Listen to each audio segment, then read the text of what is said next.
This is Dental All-Stars, where we bring you the best in dentistry on marketing, management, and training. Here's your host, Alex Nottingham. Welcome to Dental All-Stars, and we're talking about how to get your team excited about everything in your practice and so on, and improve life. And our guest is Dr. Paul Etchison, and he is the host of Dental Practice Heroes podcast. We had him before on the program. We talked about our origin stories. Welcome back, Paul. Yeah, thanks for having me back, man. Excited to talk today. We were having fun in the green room comparing microphones and setups, and Paul keeps upping his sibilance and compression. And, you know, it's like we're like geeking out back here. So I know many of you can resonate with Paul and the dull dental stuff or DDS, but here as podcasters, we're comparing microphones and all the goodies. And you have that. I have to get that technology now, right? I have to get that microphone and do what you did. So it was a lot of fun.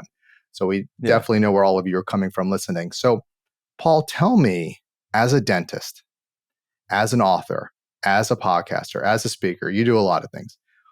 How do we get team excited about the practice? Because that is a big issue. And actually, before you even get to that, let's talk about the problem first. I love getting to the problem because we're having an engagement issue with team. Mm-hmm. As you know, we have a hiring program. Hiring service. We help hire team members. And we're seeing it's very difficult to find good team members out there.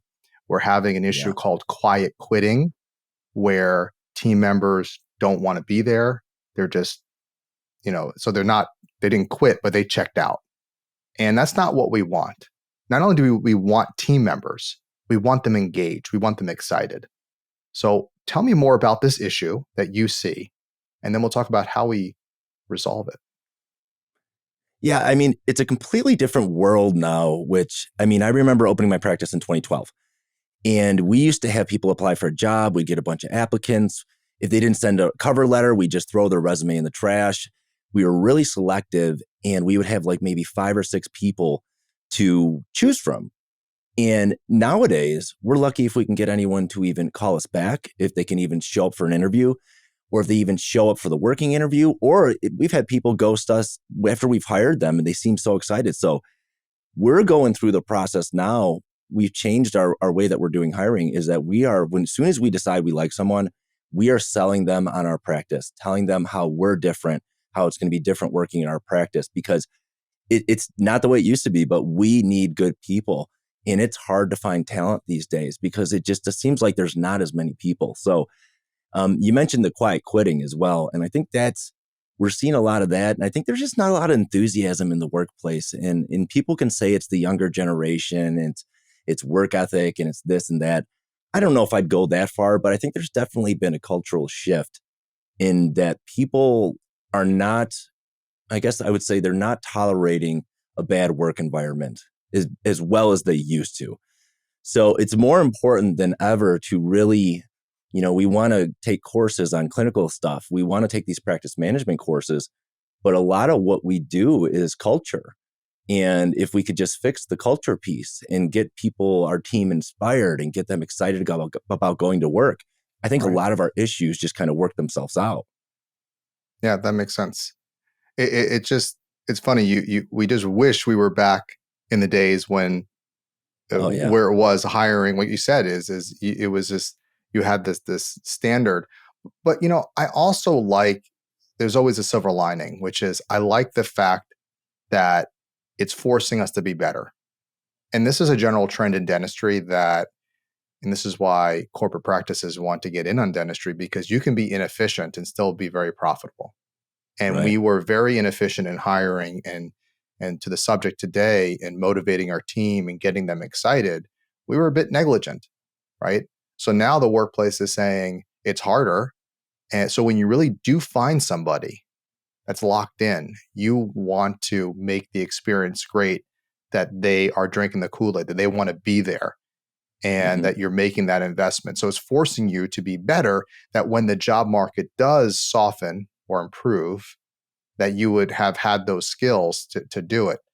So, okay, so we see there's a problem. Everybody's facing it when it comes to the demands of the workplace, not providing the best people and having to work. But you eventually can get there. There are great people out there and you can find them. So now that so tell me about how we get our team excited, because that's the big thing. If we can keep our team, maintain our team, get the most out of our team, we don't have to go rummage through more and more hires. So I think part of the reason that we see all these things that we're having in the industry now, or just in dental in general, and in probably most industries, I guess, is that it comes down to that big why. Like, what is there to get excited about when we show up every day and we just do a few fillings, or we're cleaning somebody's teeth? It just doesn't seem like we're making a difference in people's lives. And I think like a big thing that we really like miss the boat on is we don't get the team inspired. We don't make them realize like what they do that makes a difference. So I like to talk to my team about just look at like something very small, maybe like an occlusal filling, maybe just like we just did a scaling on somebody. And I ask them, what happens if we don't treat this? So I like to like talk to them about like a smaller procedure, like something that we do that's every day that seems like it's something we take for granted. And I think like if you look at an occlusal filling, we do this all the time. If we do like scaling, we do it all the time. This is very different than that procedure where we just do a big cosmetic makeover and someone looks in the mirror and they start crying and they're just like, oh my gosh, this changed my life. And we feel everyone in the room is high-fiving and everyone's happy. But if we look at that little occlusal filling and we think about everything we do at the practice, patient experience-wise, helps that person say yes to that occlusal filling. And if for some reason they don't say yes, and a lot of people have dental anxiety, if they don't say yes to that, they might just go away. And then maybe like if we're talking about a 20-year-old, maybe they go away for 5 years and maybe it turns into a root canal. And then maybe they come back when they're in pain and they're scared. So then they take antibiotics and it goes away for another maybe a year or so. And then we know we've got a big cavity, so that stuff spreads. And then eventually we've got a mouthful of caries where someone's covering their mouth when they're smiling. They're afraid to go out. Teeth are breaking. And then they finally go back to the dentist and they say, hey, I've got to do something. I can't live like this. And then they see this big treatment plan that maybe they can't afford. So then they just put it off longer. And then they get a tooth pulled here, a tooth pulled there, until they're dentulated and we're putting them in a denture, maybe 35, 40 years old. And then we say, where did that all start? Is that person going to have are they going to live as good of a life with a denture as they would with their natural teeth? But it all started with that occlusal filling. And it wasn't just like the filling procedure, but it started with the way we answered the phone. It started with the way that we present our office. It starts with the way that we present the finances. All these little things, they all make a difference in if the patient's going to say yes, or if they're going to have a good experience and they're going to like us. So that brings the whole team in on it and gets them excited. Because a lot of times, like we know the clinical team, we're like, oh, we're changing lives, but we're only seeing it with those big cosmetic cases. But this is like everybody on the team is now changing lives, and every case matters. Like I presented this to my team at a team meeting, and I showed a picture of this one gentleman. His name was Robert, and he was somebody that we had seen for SRPs, and maybe 2 weeks before he just did his second 2 quads. I think he put him off for like 6-7 years. His perio was pretty bad, but I went on his Facebook page and I found a picture of him like going to a daddy-daughter dance with his daughter. And I asked them, hey, do you guys remember him? They're like, yeah, I remember him. I'm like, do you think because of the experience that we provided had anything to do with him saying yes? He said he put it off for 6-7 years. They're like, yeah. I'm like, and now that we've treated his perio, what are the odds that he'll walk that little girl down the aisle? Like, I'm not saying we saved his life, but I'm saying, did we increase those odds that he will be in this world longer? And everybody was like, oh my gosh, yes, we did. And I had 2 girls from the front desk text me that night. They said, gosh, I never realized what a difference I make up here. I feel like you guys are all doing it in the back. So I think we have to really look at, we're doing a really cool thing. And it's even set up for us because a lot of our colleagues, they don't provide a very good patient experience. So people have had bad experiences. So we don't have to do a lot to really impress somebody. Now, I'm not saying we shouldn't, we should half-ass it, but we can really go above and beyond and blow people away. And we can change lives when we start realizing that every single procedure we see is life-changing if we don't treat it. If you zoom out at that macro implications of not treating that, that's where we see that every little thing that matters. And the team understanding that will make them show up at work and be more excited to do what they do and more excited to smile and put that happy face on when they might not be feeling it on the inside, just to make that difference. Because people want to do good, and people want to have the good intentions, and people want to do things for the right reasons. And when we frame it in that way and help the team to realize that, it gives them all those right reasons. It gives them purpose. So I think that's a big part missing from a lot of, most industries. It's just, we're just showing up and it's just another job. Well, you said the word purpose, which is exactly what I was going to say, is you're giving people purpose. And many of us seek purpose. It's one of the needs I think that we all have, the need of contribution, to giving back, of having a legacy, of being part of something. And it's interesting, the happiness studies as well, you could use dentistry in the interaction with patients. It's a great opportunity to build happiness. A lot of happiness studies show that when just having a conversation with a clerk or a waiter or anybody you see, it helps, that connection helps provide happiness and boost happiness. And in a dental office, it's a service-based industry, you have this opportunity. And you are leading by example. You're setting, as a doctor, has to set the vision, the purpose for the team, and saying, this is an opportunity. I think it's also important that dentists, as what you're putting out as an example as a dentist, is that you are making something greater than yourself. Yeah. It isn't, oh, hey, team, you're there to help pay for my Lexus or Mercedes. Instead, It's like the mission is more important than any one of us. Is we're here to make a difference in people's lives, to be a place for them.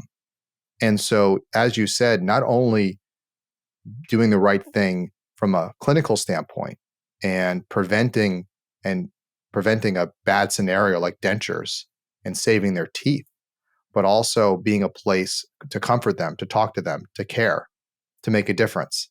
I went to the dentist the other day.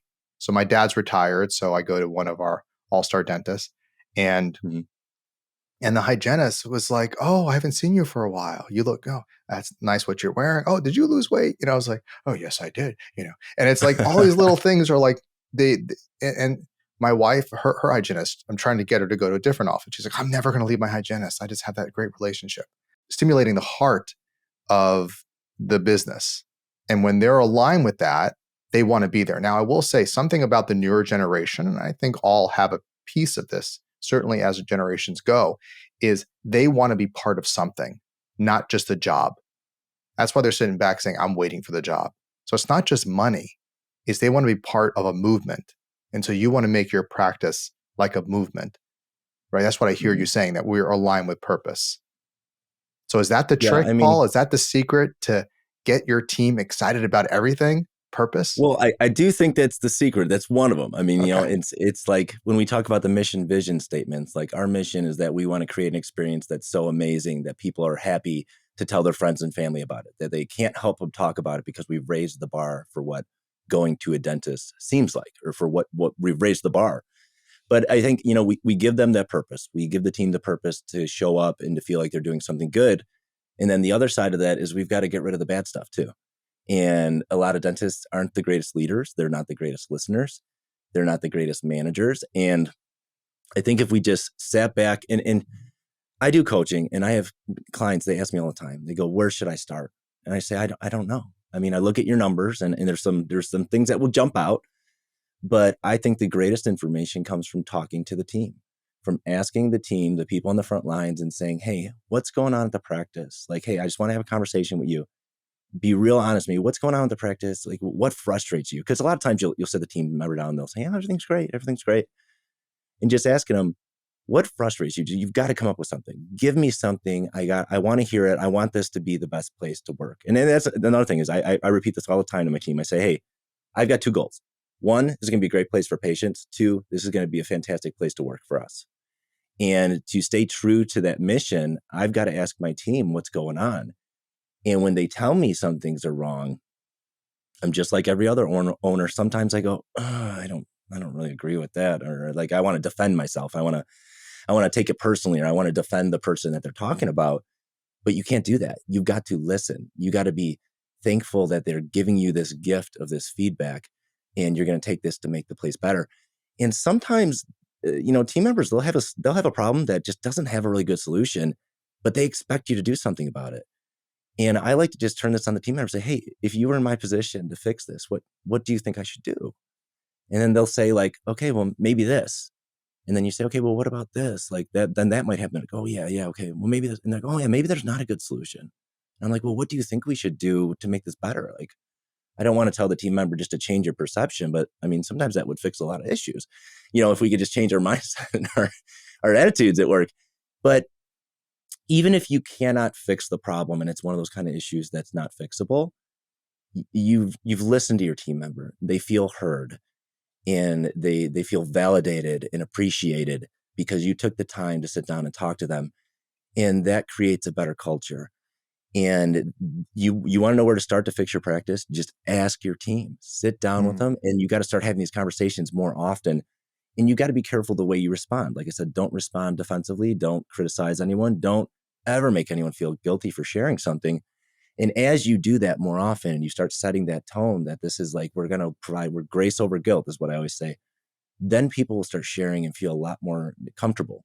It's this whole idea of psychological safety, that we want to create a safe place for people, that they don't feel like they're going to get criticized or hurt or feel guilty for sharing something, about admitting they need more training.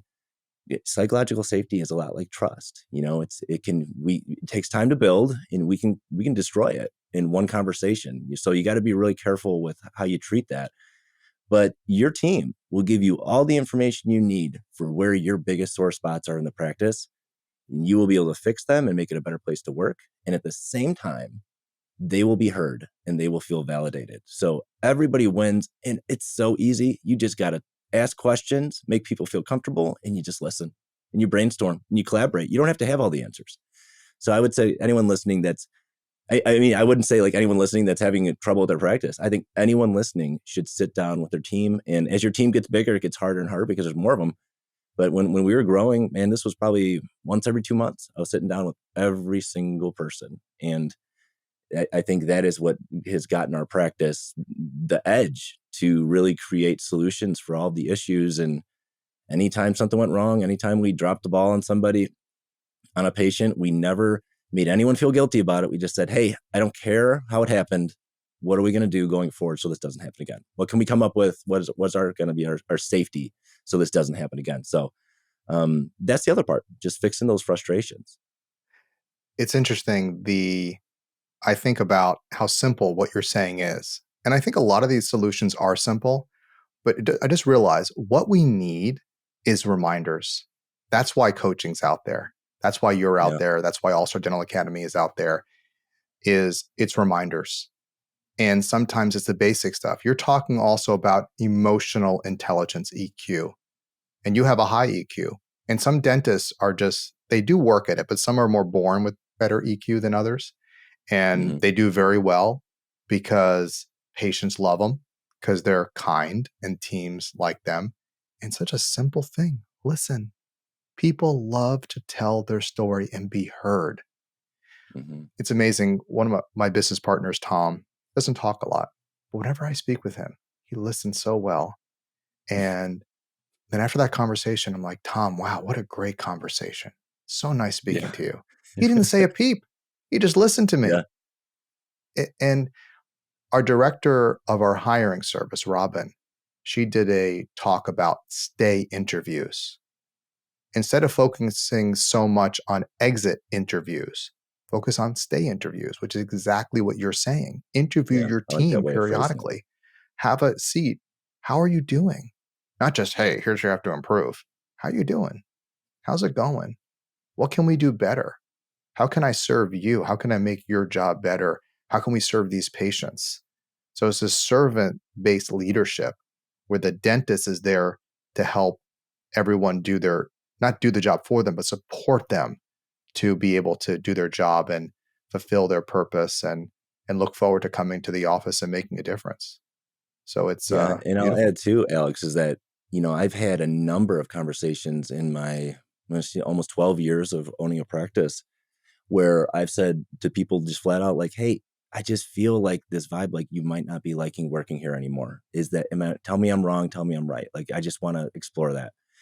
And I've had people just be completely honest with me. Like, yeah, I'm kind of thinking about, looking for a new job. I Wow. really am. I'm not happy. And every single time I've had that conversation with somebody, that person has stayed.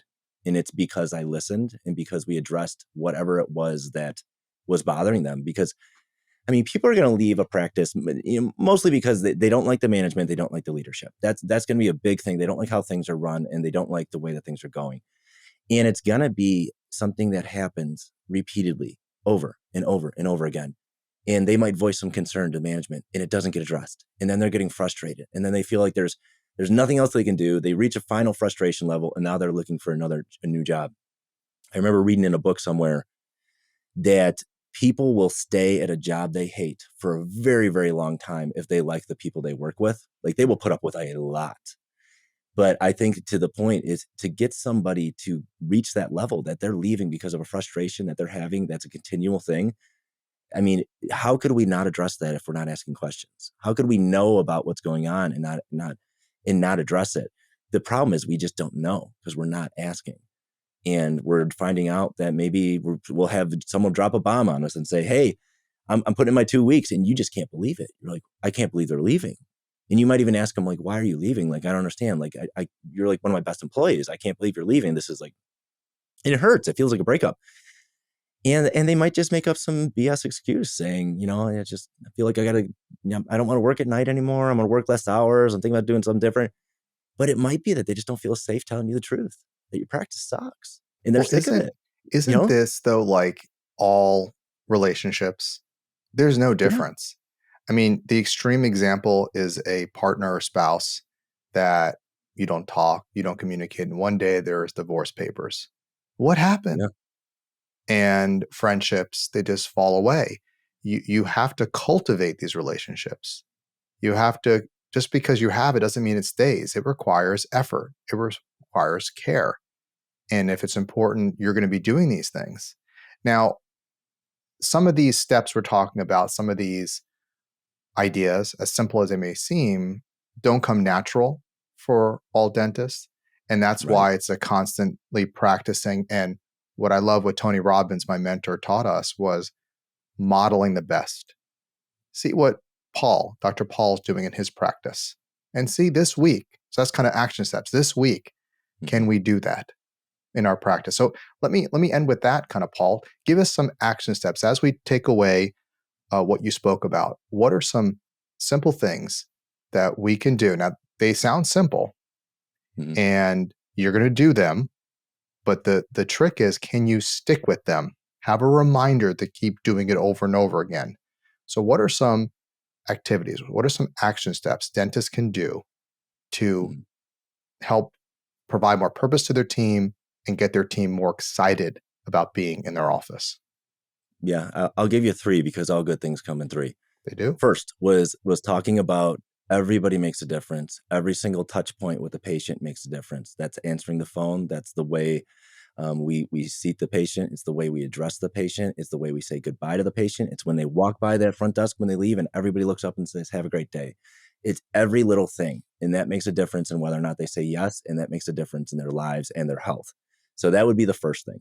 The second thing would be to go and I used to do this. I used to have a checklist for myself, and it was a monthly checklist. And I would do a one-on-one with everybody every other month. So I would do half the team one month and I would do half the team the other month, just to stay on top of it. And I would say, just make yourself a list. Just commit to, like, the first time you're just going to sit down with everybody, and they're going to be like, as soon as you say, hey, can I talk to you in my office? They're going to go, oh no, what did I do? What did I do? And you just got to say, hey, I just feel like you could apologize. There's nothing wrong with humility and just being vulnerable and say, hey, I just heard something last week, and it just kind of made me think that I should be asking you guys how you guys are doing more often. And if there's anything I can do as a leader to make this a better place to work. I do want you guys to love here. And is there anything I can do? Tell me what's going on. I don't know all the problems that are going on. I'm just looking for some help, and just be honest with me. I would just love if you could be candid and sit down and do that with everybody. And the third thing I would say is just simple thank yous. I used to have, I had a chart that was on the wall in my office, and it had every team member's initials, and it said FB, and I would check it off. And people would say, what is FB? And I'd say, that's for me. That's owner stuff. And they're like, what is it? And they never knew it. I never told them. And eventually they did find out. But for me, it was filling buckets. Is that my daughter had this book about filling buckets. And it was like, if your bucket's full, you can fill other people's buckets. If you're feeling good, you can make other people feel good. So I would make this thing, and I would try to get 2 checks next to everyone's name each month, because I mean, I know 2 compliments a month seems like, oh, that's nothing. But if you do it on a checklist, you will realize that as a dentist, you will tend to neglect the front desk people, the people that you're not spending a lot of time with. And like, I always think, I love this analogy, and I don't remember where I heard this or I read it, but if we think about like how we go over and beyond for like our kids' birthday parties, like my daughter, like I got 2 daughters. My wife it's themed. We got to have cake. We got to have matching cake. It's got to match all the decorations. It's got to match the cookies. We got to have gifts to give the kids that show up, and it's all like themed and all this stuff. And I'd stop asking questions. I don't get it. I would never put that much energy into something like that, but she loves it. So I just like say, oh, that's great. Yeah. What do you need me to pick up? You know, but it's almost like, here's what we do as dental practice leaders is we have my daughter, it's her 5th birthday. And we say, oh, look at this party. I love you so much. Look at what we did for you. And now the other 364 days, we don't have to tell you that we love you, because we gave you this party. You know how much I love you. And that sounds ridiculous. We want to tell them all the time. We love them so much. But this is what we do with our team. We have a once a year performance review. It's really short. We say, hey, I really appreciate all you're doing here, man. Straight 5s. Good job. And then we don't talk to them about anything. We don't give them a single compliment. We don't notice the little things, and we don't cultivate this culture of thank you. And in my practice, it's something that I model, but it's also something I talk about. And I remember saying to my team once, like, do you guys like that I show a lot of gratitude that I notice when you guys are doing little things? They're like, people are like, I tell my friends all the time what a great boss you are because you do that. And I said, you know what I noticed? None of you guys do it together. None of you guys ever thank each other. It's always me thanking you, noticing you. You guys are a team. You guys got to work together. And I'm like, and I don't want to sound like a baby, but sometimes I need it too. Like sometimes for me, I got to do an all right job, you know? That's nice. Well, that's also, you're showing vulnerability that you're part of the team. You're not immune. That's important. Right. But see, like, that's what we do is we don't say thank you. So, give them a reason to show up to work, make them feel inspired, let them know they're making a difference. 2, sit down, ask them what's going on. 3, start having a culture of thank you and making it a checklist so you can't screw it up, of filling those buckets, of giving it a compliment. And that can be like you might walk up the front desk and say, hey, Karina, yeah, I just noticed, like, man, when you answer that phone, you are so nice to the patients. Like, you just sound so friendly on the phone. And the first time you say that, they might say, what did I do wrong? Why are you saying this to me? And it might be weird and it might be awkward, but that's okay. Like, that's going to go away. That awkwardness is going to go away. This is the new you. And if people ask you, what's up with this new thank you stuff? Just say, hey, I've always appreciated you guys so much, but I just realized that I don't think I show it the best way. And I want to show it. I want to express it more. So if anyone notices this change, there is nothing wrong with just being completely honest and saying, I mean, you're not saying, I never appreciated you guys, and I heard this thing on a podcast and now I want to appreciate you. No, you always did. You just didn't vocalize it. You just didn't express it. And now you're giving yourself permission for changing and say, and I want you guys to be like that with each other too. I want this to be a great culture. Start talking about what you want with your team. Start priming them to, like, this is what's going to be like here, and start modeling that, because it starts at the top. And like you said, Alex, these aren't hard things to do. They're very simple. They're out of some people's comfort zones. I do get that. But, we got to get out of our comfort zone. You got out of your comfort zone a lot in dental school. I mean, you trained for that first occlusal amalgam a million times, but when you got to the patient's mouth, you weren't ready. I'm sure you weren't ready, because you were like, what am I doing here? I'm not ready for this. And you just got in there and you did it. And it became where it was like, now it's like driving a car, riding a bike. It's just like this. Get out of your comfort zone a little bit. It'll feel comfortable eventually. But I think as soon as you start doing this, you'll see a complete, 180 change in your culture within a month. I mean, it's fast. Like when I do this with my coaching clients, they can't believe how many issues get solved just by this culture piece and talking to the team and making them feel appreciated. Well, Dr. Paul Etchison, thank you so much for a wonderful podcast, very inspiring. And I'd like to direct listeners to check out his podcast, which is Dental Practice Heroes Podcast. Great podcast. Check it out. I think we're going to be talking soon as well. And remember to follow us on Apple Podcasts, Spotify, YouTube. Get episodes as they are released. Share with your friends. This is a great episode. Just share. And until next time, go out there and be an all-star. We hope you enjoyed this episode of Dental All-Stars. Visit us online at allstardentalacademy.com.